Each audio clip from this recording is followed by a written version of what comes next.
গাজার উত্তরাঞ্চল থেকে ফিলিস্তিনিদের জোরপূর্বক দক্ষিণে সরিয়ে নেওয়ার প্রস্তুতি নিচ্ছে ইসরায়েল। রোববার থেকে এই পদক্ষেপ কার্যকর করা হবে বলে জানিয়েছে দেশটির সেনাবাহিনী।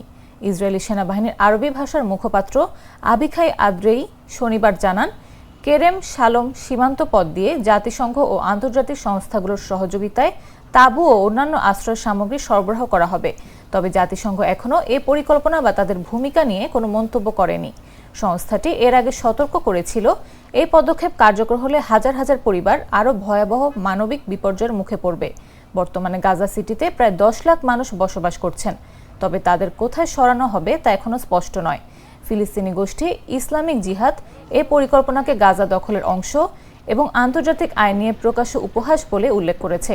সংগঠনটি বলছে, ক্ষুধা, হত্যাযজ্ঞ ও বাস্তুচ্যুতির মাধ্যমে মানুষকে পালাতে বাধ্য করা মানবতার বিরুদ্ধে চলমান অপরাধ।